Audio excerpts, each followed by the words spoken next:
बल्दियाती इदारों को महरूम किया और MQM उनकी सहूलतकार बनी रही। फिर उसके बाद अभी भी यही सारा अमल जारी है।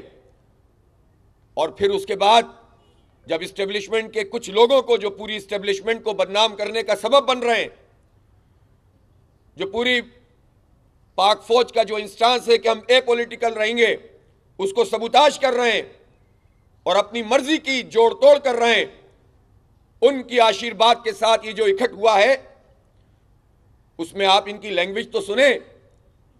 अभी तो जमा हुए हैं तो ये कहना शुरू कर दिया कि हम क्या शरीफ हुए कि बहुत से बदमाश हो गए, आ जाओ और बदमाशी करके दिखाओ, हम मौजूद हैं, देखते हैं तुम कितनी बदमाशी करते आओ। 2022 बहुत सारे तोहफे भी देखे गया पाकिस्तान की आवाम को। पाकिस्तान की आवाम को एक तोहफा ये दिया कि आवाम को पता चल गया कि पाकिस्तान का मीडिया क्या है। साल 2022 में सबसे ज्यादा देखे जाने वाला चैनल बोल न्यूज रहा नंबर 1। हमने बहुत सारे शोज और ट्रांसमिशंस की, पूरा साल मुसलसल जदोजहद में निकल गया कि ये वोट ऑफ कॉन्फिडेंस के पीछे कौन लोग थे।